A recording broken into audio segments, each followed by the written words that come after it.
All right. Hey, Naomi. My name's Kevin. I'm a social worker that was assigned to work with you.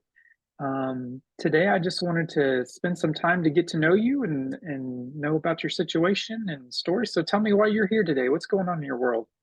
Well, I've just been feeling really lonely and I'm not really, I don't have any friends and I'm Hmm. stuck in this nursing home and I don't want to be here anymore. How long have you been in the nursing home? Oh, about 6 months. 6 months. Okay. And what happened for you getting here, getting to the nursing home? Well, I lost my leg Hmm. and I lived with my sister for a little bit, but she couldn't take care of me. And so we both agreed that I should go to the nursing home, but I didn't realize at the time that it would feel so permanent when I got here. Yeah. Yeah. Well, let's how did you lose your leg? What happened? I have diabetes and I wasn't really taking very good care of it after my mother passed Hmm. away. I'm so sorry. So when did you lose your leg? How long ago was that it was amputated? I don't remember, maybe 6 months ago, Okay. So this has all kind of happened and you said that your mother passed away. How long ago was that? only 8 months ago. 8 months ago. Wow, you've had a lot happen in the last just a couple months. So this is just a lot going on. That's been a lot. So we'll talk about your health history first. Have you dealt with a lot of just health stuff with diabetes and I've you've had I've it for had a while? diabetes, yeah, for most of my life, really, but I haven't really been taking care of it very well. Yeah, yeah. Hmm. I'm sorry to hear that it led to that. You lost your mom and your sister. Well, tell me a little bit about your family. So you moved in with your sisters, and hmm Yeah, she's um, my little sister. She's like 10 years younger than me or so, and okay.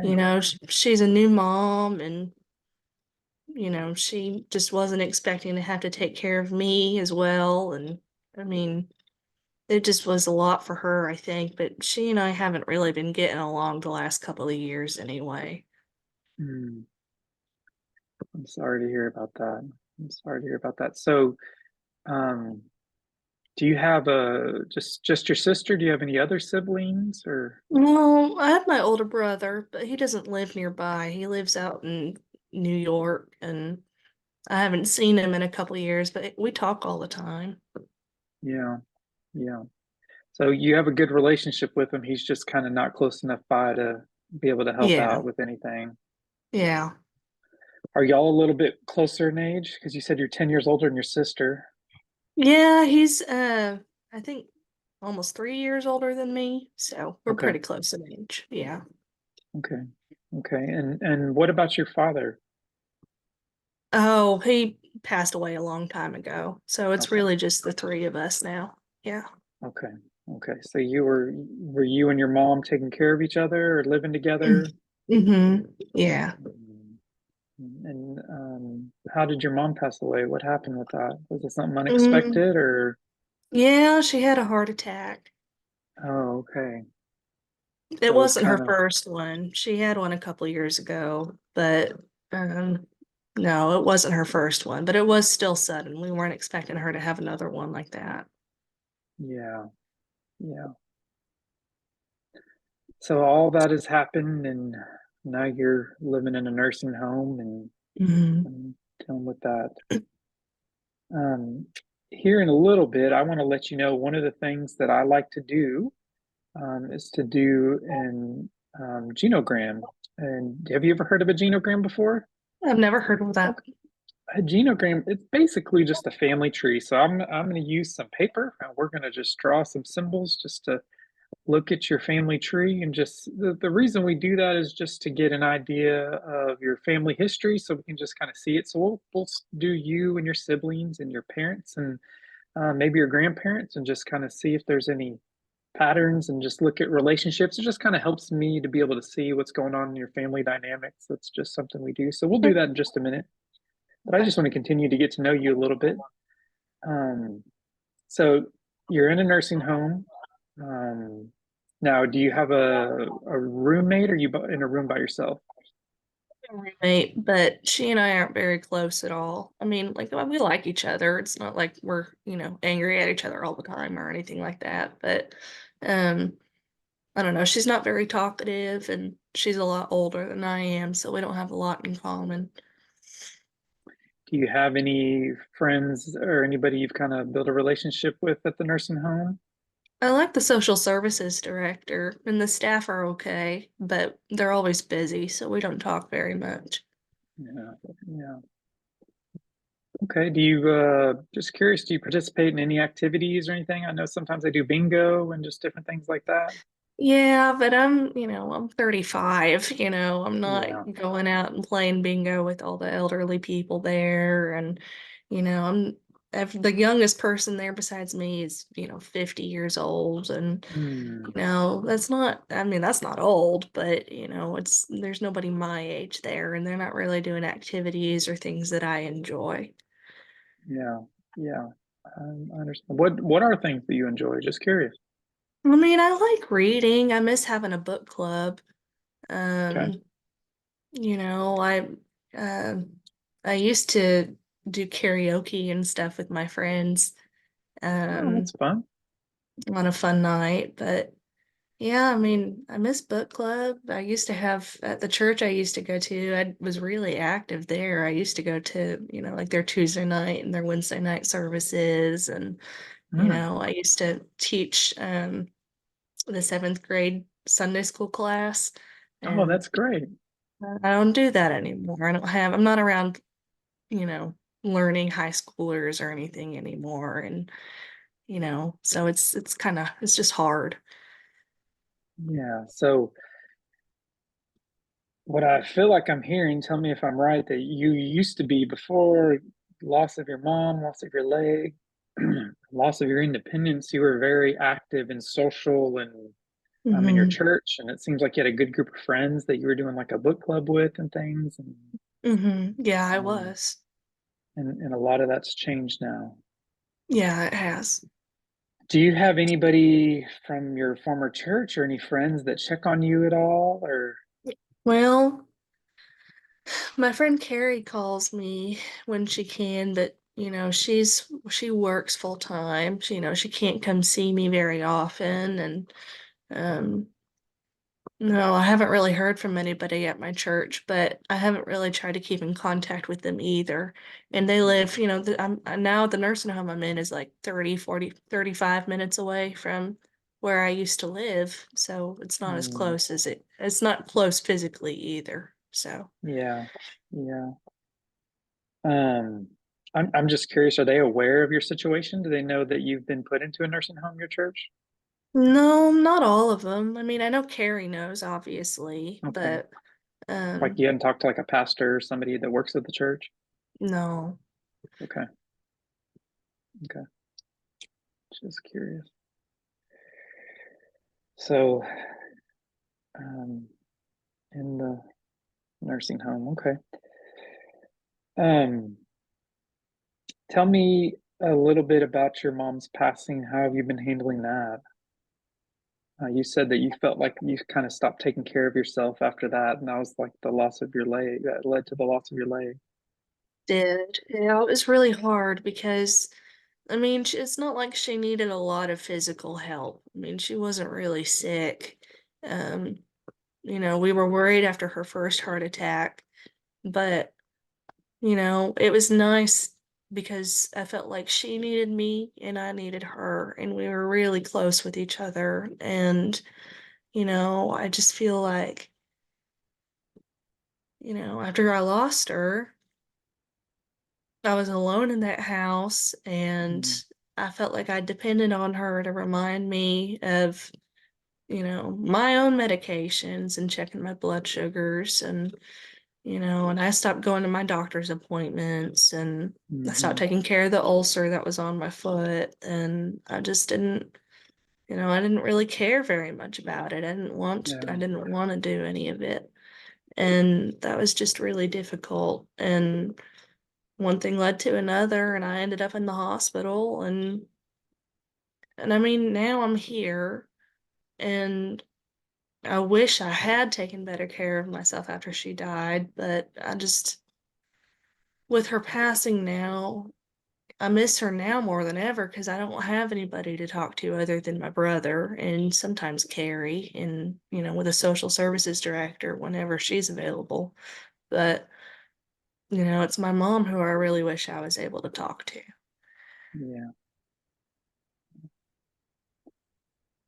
Yep. I know it's tough losing somebody that you're taking care of, and just especially when it feels so immediate, or it sounds like maybe she was even your best friend, and She y'all had a really was. good Yeah. relationship. We had a So really good relationship. yeah, yeah. I mean, I'm sorry for your loss.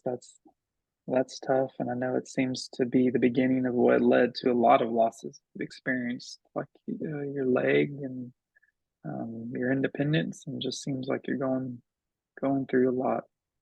Thank you. Yeah, yeah. Well, let's get to know about your family a little bit, and we will Okay. do the genogram. So I'm going to start with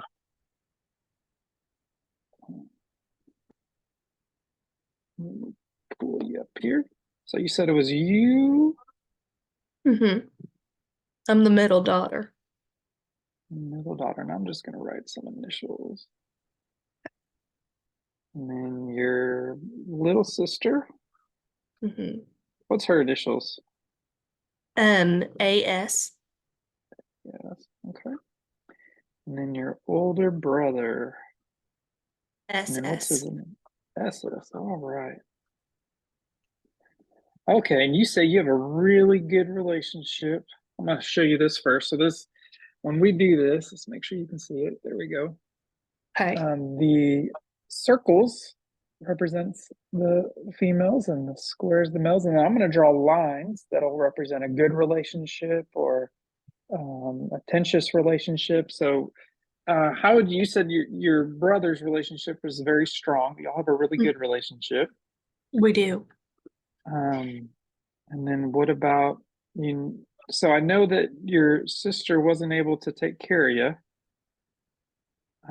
So obviously you had to leave, but are y'all on good terms? You said she had a newborn, Yeah, so she's I'm sure she has a busy. lot going on.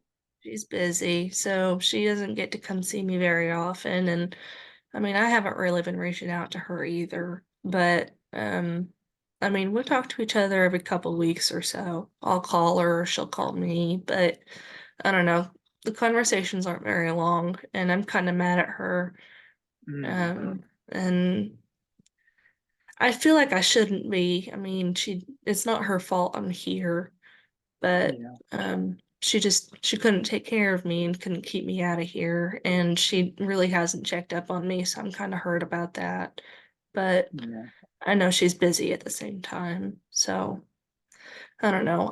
I wouldn't say we're contentious really. It's just I'm hurt. That's you're all. hurt. Okay. And have you had a conversation about that, or has it just kind of been not dealt with? It's just something I'm feeling. I don't want to make her feel guilty about it because, Yeah, I mean, she loved our mom too, and I know it was hard on her, and she had just had her baby too, and so, I don't want to tell her that it bothers me because I don't want her to feel guilty about it. So no, we haven't talked about it. okay. Well, let's talk about your parents a little bit. What's the initials of your father? Oh, DS. Yes, okay. You know what? I'm just gonna write dad on there, and Okay. we will write mom. Now, you said obviously both of your parents are passed away. Mhm. Um, were your parents still together when your dad passed away? Yes. Okay, still married. Okay, and tell me about their relationship. With each other? Yeah. Yeah. Well, they loved each other a lot. I was 15 when he passed away. Hmm. Um, and that was sudden. So that made my mom, yeah, she was really sad afterwards. And I mean, we all were, but they were just in love with each other. Hmm. And I don't know. I mean, they fought, when we were kids, just like normal parents do, but I don't remember it ever being at a breaking point or anything. Yeah, They were always yeah, happy and lovey-dovey with each other and, yeah. making out in front of us and, grossing us all out. So you would say they had a strong relationship, They I had a guess. very strong relationship with That's each good. other. Yeah. Good. Yeah. Okay. Well, good. Um, just curious, what'd your dad do for a living? Oh, he was a trucker. Trucker? Okay. So was he this trucker that just worked during the day and came home in the evening, or was he one of the truckers that would may have been gone all week or for a couple weeks? It was off and on. He'd be gone a couple Okay. weeks at a time but then it wasn't like he was gone all the time. He'd have a couple weeks off where he'd be home with us and Okay. uh, Did your mom work or did she stay at home with you kids or what'd she do? sh- um she was a school secretary. So, Okay. yeah. Yeah. Okay. Well, good. Well, tell me, we'll start with your dad and then we'll go from to your mom. Did your dad have any siblings?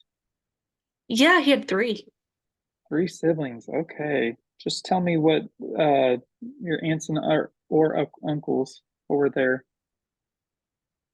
situation? Did you have multiple, like, I guess how many of each did you have? Sorry. Oh, okay. No. Three aunts. Yeah. Three aunts. All right. So Mhm. your dad was the only fella, and where was he in the birth order? Oh, he was the youngest. Okay. I'm sure he got told what to do.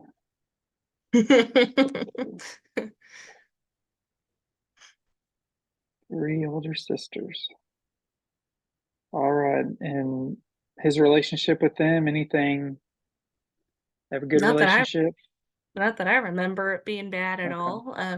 Yeah, Yeah. I mean, they all lived Were pretty they close to each other. were they around with y'all or Yeah, they were. okay, okay, Yeah, they lived just on the street from, I mean, not the same neighborhood, but they lived a couple of just, about 10 minutes away. And um, they were all pretty close in age. So I've got a couple cousins. And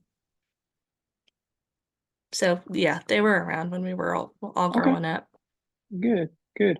What about your grandparents, your dad's parents? Yeah, they were around. They're in a nursing home, or not a nursing home, but they're in a senior living center up in Wichita now. But Okay,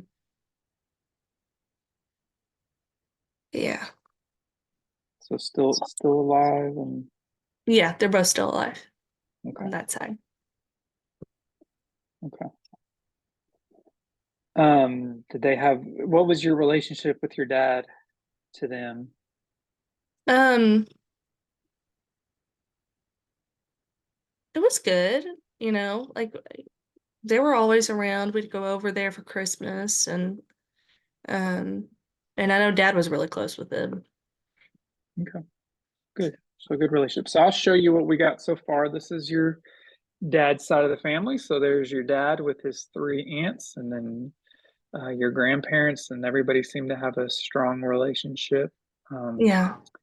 um, if you see the little dashes inside the square in the circle, that just represents that they passed away, just so I can remember that when I look at it and see what's going on. Okay. So let's talk about your mom. Um, how many siblings did she have, or did she have any? She, she didn't have any. She's an only child. Okay, she's an only child. And then tell me about your grandparents on her side. My grandparents divorced each other.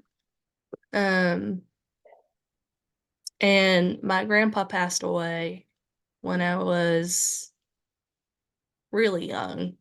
I don't remember how old I was, but I was little. So he passed away, and then my grandma remarried. Okay, So she's married to Ray. okay. All right, so we'll do Ray. Do you have a good relationship with Ray and Grandma? Are they still alive? My mom is not, or I won't mean she wasn't. She didn't have a good relationship with my grandma after. my grandpa passed away, and well, really after they divorced, I guess. So, um, I mean, we see her every now and then, but we've never really had a close relationship with her. Okay. Okay. So, um, this is your mom's side. So that little squiggly line just kind of represents a difficult relationship between your grandmother and your mom. Now, this is just so I can get an idea of what's going on. Is there any history of like substance abuse in your family? I know my grandpa on my mom's side was an alcoholic, Okay. and I think my Aunt Lisa had a substance abuse disorder that she went to. I know she went to. I know she goes to or NA meetings now. Okay. She's the oldest of the four of them. The oldest of the four. Okay. All right. But nothing between with your siblings or your parents? No, I mean, sometimes I think my older brother drinks a little too much, but I don't think he qualifies it as alcoholism or anything like that. Okay. Okay. And what about any psychological issues or history in your family? Um, no, I can't remember. No, I don't really think so. Don't think so. Okay. That's fine. That's fine. So we just put when we do the um, picture like that, the underline that just represents the, you know, a alcohol, substance abuse of some sort, Okay. abuse, just so we know. So I will keep this in my file just so I can represent it. I will put your name at the top so we know who this is. Okay. And this will stay between you and me. Okay. So nobody else gets to So, see it? no, I'm not going to let anybody see it without your permission. So that's what you and I talk about. Unless I think you're going to harm yourself or harm someone else, it'll stay between you and I. Okay. So that's my what I want to do for you to honor you. So I wanted to talk a little bit more about just I want to talk about some positive things maybe or some things that you could look forward to. I will just let you know that I'm a very, very large advocate for hope with my clients. Like I think that hope is something that we need to always be working to and I'm just curious, when you hear the word hope, what do you think of? What like how would you define hope to me? I think it's kind of like having a goal in the future and wanting it. Okay. I would say I'm going to take it a step further. I actually like that answer. So it's hope is having a goal, like something you want. And then I think it's also the idea of you being able to get there. So it's not just having that goal, but it's the idea that you believe you can get there. So I just want to talk about things, and that's a lot of what we're going to be working with. We're going to be talking about some of the things that you've been dealing with, a lot of loss, and we'll dig in deeper with that in the future. But um, I kind of just want to end the conversation on like a positive note and things that maybe we could ideas of what we could work for, work to, and things that excite you. I want you to be excited. I want you to have hope. I want you to leave with some positive. So I got a half a smile there. That's where let's get that hope going. So what are some things that you that would excite you or just, to work towards? I'd like to be able to have more independence, at least in my own care. Um, like I'm having a hard time adjusting to not having a leg. So, using a wheelchair, uh, is okay for now, but I'd like to be Mm-hmm. able to maybe walk again, or at least be able to, um, get from my bed to my chair without having to be helped by a staff member would be really nice. Mm-hmm. So I know that And I'm not a medical person, so I have more questions than I do answers. I'm just That's curious, and okay. maybe you don't have answers. When it comes to your amputated leg, is it how high up is the amputation? It's below the knee. Below the knee. Okay. Mhm. Is there opportunities for you to like you talked about walking again. I mean, I'm reading the word. Prosthetic. Sorry, It's is that an okay. It's a opportunity funny for word. you? It is. Um, it might be, but they're really expensive and Okay. it's kind of a long process and it's kind of scary for me to think about because I don't know really Yeah. what it looks like and I don't know how long it's going to take or how much money it's going to be or I'm on Medicaid, so I'm not bringing in very much money after my payments to this nursing home. So, Yeah. um, I don't know what that's going to look like, but it is something that I'd like to think about Okay. getting. Yeah. Okay. So down the road, I'm sure that there's a healing process after the Hmm. surgery. I know that that's a pretty traumatic surgery, and Yeah. I just didn't know. I just was curious, but I'm glad that you have that desire and that hope. What about, you had mentioned your church that you're not being able to go to would, and the opportunity to go back to church. Would that be something that, or go to a different church or? Well, there's a church here that I've gone to every now and then because it's just down the street. And once I'm in my wheelchair, I can just go. Okay. But there aren't a lot of people there. It's a really small church, and Hmm. we're just like being in the nursing home. There aren't a lot of people my age, but it's kind of hard to go around and just start talking to people, especially if you're in a wheelchair and you don't know anybody there. And I'm not going to any of the Sunday school classes, and I'm not staying Yeah. behind. And I know I haven't gotten I'm not getting going up to go talk to the pastor or anything like that or introduce myself. And so I just leave after. So I'm really not getting Yeah. very connected. I'm really just kind of going. Um, so there is one, but I just, I miss all my old friends and I miss the Yeah. community that I had at the last one. So it's a little So different. what I hear you saying is you're not giving the new church the opportunity to get to know you. No, not really. Not. Okay. Okay. Okay. Um, all right. And then anything else? You mentioned reading and book clubs. Is Mhm. that something that like potentially I know that your fellow residents are older than you, but is that something that maybe if it was something that you're more interested in participating in, would that be something maybe if you get some people that are able to read a book that you would be interested in, talk about it? Would you enjoy that or? I would, yeah, I would. Okay. Does your nursing home, do they have like an activities director? I know you mentioned the They, Mhm. social Yeah, services person, but they have like an activities director? they do. Yeah, there is an activities director. Okay. Okay. Well, good. Well, maybe that's something you could put in the ear of your activities director and Okay. see what they say. So, okay.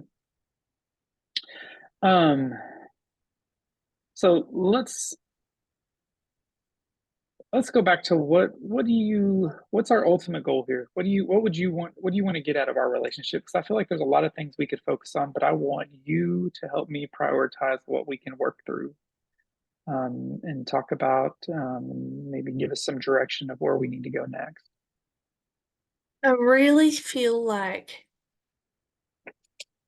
I just want to not be so lonely anymore. I feel like I Okay. don't fit in here at the nursing home, and I feel like even if I were to leave, I wouldn't really fit in out in the community either. And Okay. I feel like because I'm having such a hard time adjusting to my new life here, I'm not really allowing myself to have any friends, and so I'm lonely and I don't want to be Okay. anymore. Okay. Um, what led to you being in the nursing home that you're in? My health got bad, and No, well, no, no, no. I'm sorry. Let me rephrase the question. What led to you to being specifically in like oh, that specific nursing home that you're in? this was the closest one that had the open Medicaid bed, so there Okay. weren't really very many closer to Just where not I. very many options. Yeah, and I mean there could be now. It's been, a couple months, but I haven't really talked to my ombudsman about transferring or anything. Okay. Um, I'm just thinking here, is there opportunities for you to be maybe like in something that has people more your age, like a group home of some sort, where maybe it's somebody that you can have some assistance that you may need, but not necessarily be like a nursing facility that is more elder care.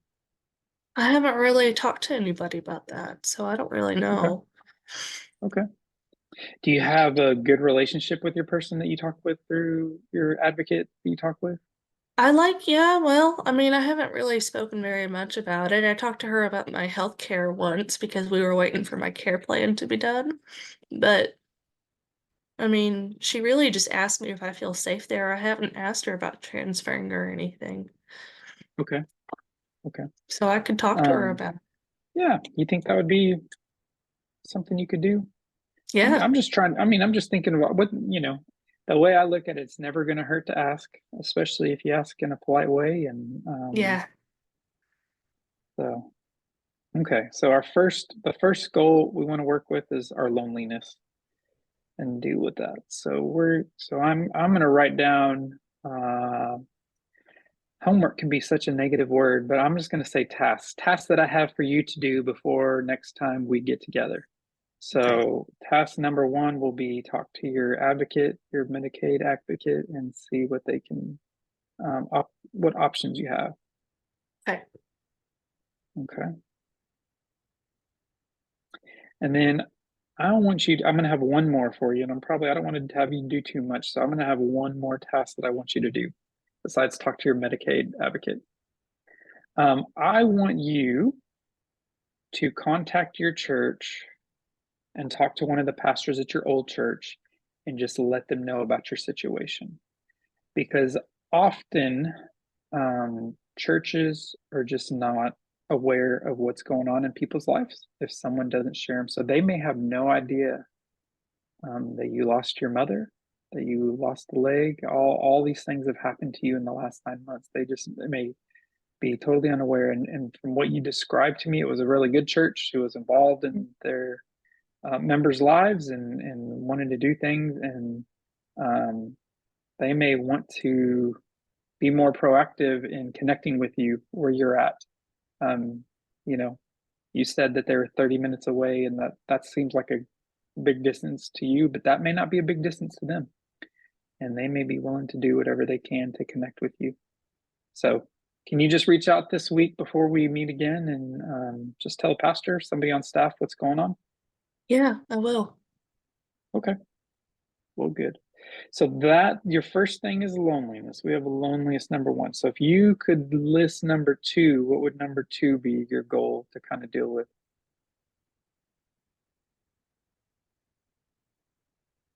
I don't know. I want to say depression, my Okay, depression, but I feel like that ties so much into the loneliness. it can, but I also think it may tie into like your grief. Mhm. Um, I think when we think of grief, usually we think about the loss of a person, Mm. but grief is loss, period. Um, and you've lost a lot. You've lost your mother, you've lost your home, your leg, your independence. I mean, you're experiencing a lot of loss right now. Um, so maybe just grief. That be something that we just kind of want to deal with is to work through your grief. Okay. Yeah, that sounds right. Yeah, well, we can do that.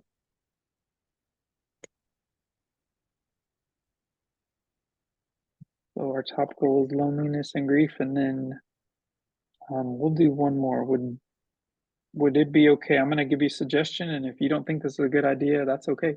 Yeah. It would just be just to help and to develop our hope and to have an idea of what we're going to work to and what we can achieve, what you can work to and what you can achieve. Okay. Because in this whole process, I'm just working alongside you, trying to help you realize the um, gifts and abilities and talents and all. You have everything you need to get through this. I'm just going to kind of help work through this with you. Okay. So get you connected to the right resources and the right things and do whatever we need to do. So um any questions, anything I can answer for you through this? No, so I need to reach out to my pastor this week. And then what was the other thing I needed to do? Yep. And talk to your Medicaid advocate, social worker, whoever it is that you work with, and just find out options. I just ask her about options. Just explain the situation to her. I know that people in her situation can be a difficult job. So I always tell people just approach it with kindness and explain your situation. Just see what your options are, and maybe that'll open some doors for you. All Okay. right. I can do those things. Okay. So that's your homework. Those are your two tasks that I have for you, and then we're just going to work through. Our goals are we're going to work on your loneliness. Which your grief, which is your loss of a lot of things, your mother, and it could also be the relationship with your sister and how that's just broken and not the same, and the loss of your home that you shared with your mother, and the loss of your independence, being somewhere that you don't want to be, and just your relationships. I mean, you talked about your friendship in your church. You've just experienced a significant amount of loss. So we'll just continue to work on that. We're just going to continue to work on hope and try to develop your hope and um, see things that you can work towards and that you can do. Okay. So, all right. All right. Well, Naomi, it was a pleasure to get to know you and to hear your story. And if you don't need anything else, I will meet you in a week from now. Does that sound good? That sounds good. Thank you so All right. much. Yeah, thank you. Okay. All right.